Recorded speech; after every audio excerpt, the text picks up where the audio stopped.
그때에 헤로데는 사람을 보내어 요한을 붙잡아 감옥에 묶어둔 일이 있었다. 그의 동생 필리포스의 아내 헤로디아 때문이었는데 헤로데가 이 여자와 혼인하였던 것이다. 그래서 요한은 헤로데에게 동생의 아내를 차지하는 것은 옳지 않습니다 하고 여러 차례 말하였다. 헤로디아는 요한에게 앙심을 품고 그를 죽이려고 하였으나 뜻을 이루지 못하였다. 헤로데가 요한을 의롭고 거룩한 사람으로 알고 그를 두려워하며 보호해 주었을 뿐만 아니라 그의 말을 들을 때에 몹시 당황해하면서도 기꺼이 듣곤 하였기 때문이다. 그런데 좋은 기회가 왔다. 헤로데가 자기 생일에 고관들과 무관들과 갈릴레아의 유지들을 청하여 잔치를 베풀었다. 그 자리에 헤로디아의 딸이 들어가 춤을 추어 헤로데와 그의 손님들을 즐겁게 하였다. 그래서 임금은 그 소녀에게 무엇이든 원하는 것을 나에게 청하여라, 너에게 주겠다 하고 말할 뿐만 아니라 네가 청하는 것은 무엇이든 내 왕국의 절반이라도 너에게 주겠다 하고 굳게 맹세까지 하였다. 소녀가 나가서 자기 어머니에게 무엇을 청할까요? 하자 그 여자는 세례자 요한의 머리를 요구하여라 하고 일렀다. 소녀는 곧 서둘러 임금에게 가서 당장 세례자 요한의 머리를 쟁반에 담아 저에게 주시기를 바랍니다 하고 청하였다. 임금은 몹시 괴로웠지만 맹세까지 하였고 또 손님들 앞이라 그의 청을 물리치고 싶지 않았다. 그래서 임금은 곧 경비병을 보내며 요한의 머리를 가져오라고 명령하였다. 경비병이 물러가 감옥에서 요한의 목을 베어 머리를 쟁반에 담아다가 소녀에게 주자 소녀는 그것을 자기 어머니에게 주었다. 그 뒤에 요한의 제자들이 소문을 듣고 가서 그의 주검을 거두어 무덤에 모셨다. 주님의 말씀입니다.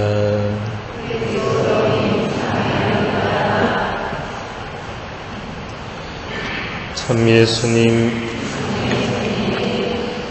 오늘 복음에서 우리는 세례자 요한의 생의 마지막 순간이 어떠했는지를 들었습니다.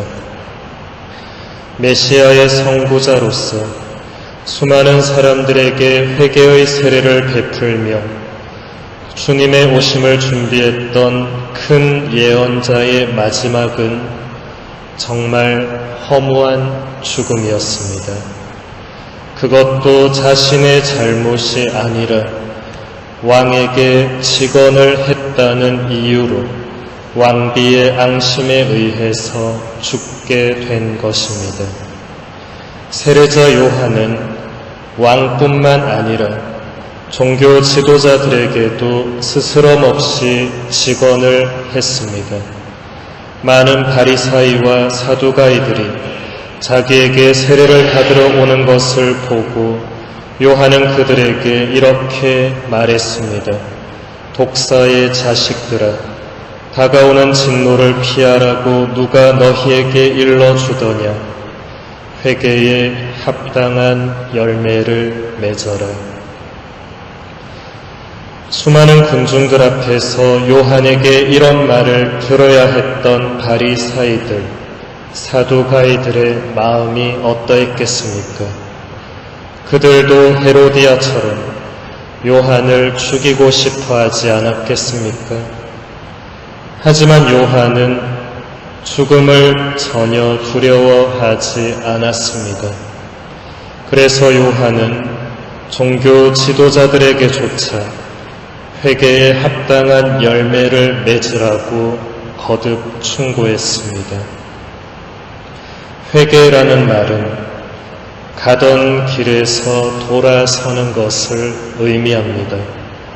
내가 그동안 하느님 쪽이 아닌 길을 걸어왔다면 다시 하느님 쪽으로 방향을 돌리는 것이 회개라고 할 수 있습니다.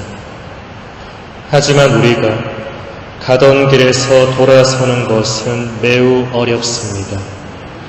하느님이 아닌 것들에 이미 익숙해져 있던 많은 것들을 다시 하느님 쪽으로 돌리려면 엄청난 희생과 노력과 시간과 고통이 요구되기 때문입니다. 세례자 요한도 우리와 똑같은 인간이었습니다. 하지만 요한이 권력자들에게 그토록 당당하게 말할 수 있었던 이유는 자신의 삶이 뒷받침되어 있었기 때문입니다. 요한의 말과 그의 삶이 만일 달랐다면 사람들은 아무도 요한을 예언자로 따르지 않았을 것이고 권력자들도 바로 요한을 잡아 죽였을 것입니다.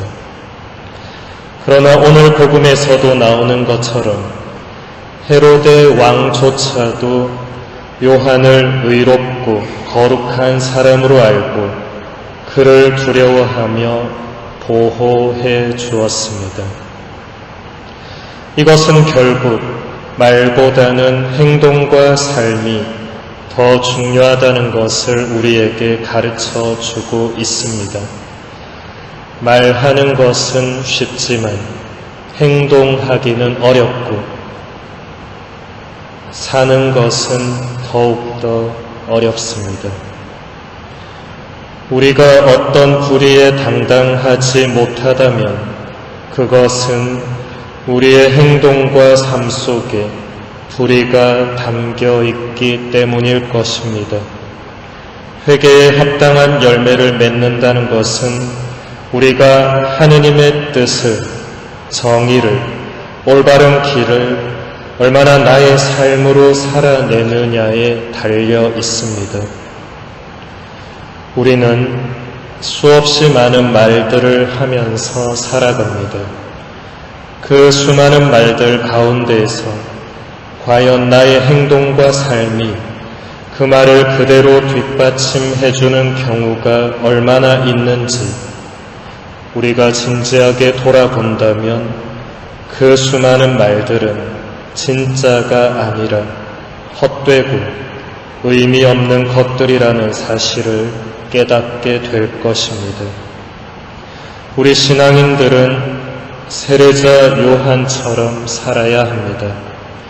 행동과 삶으로 하느님 나라와 복음을 다른 사람들에게 보여주어야 합니다. 그래서 사도 요한은 그의 첫 번째 편지에서 이렇게 권고하고 있습니다. 자녀 여러분, 말과 혀로 사랑하지 말고 행동으로 진리 안에서 사랑합시다.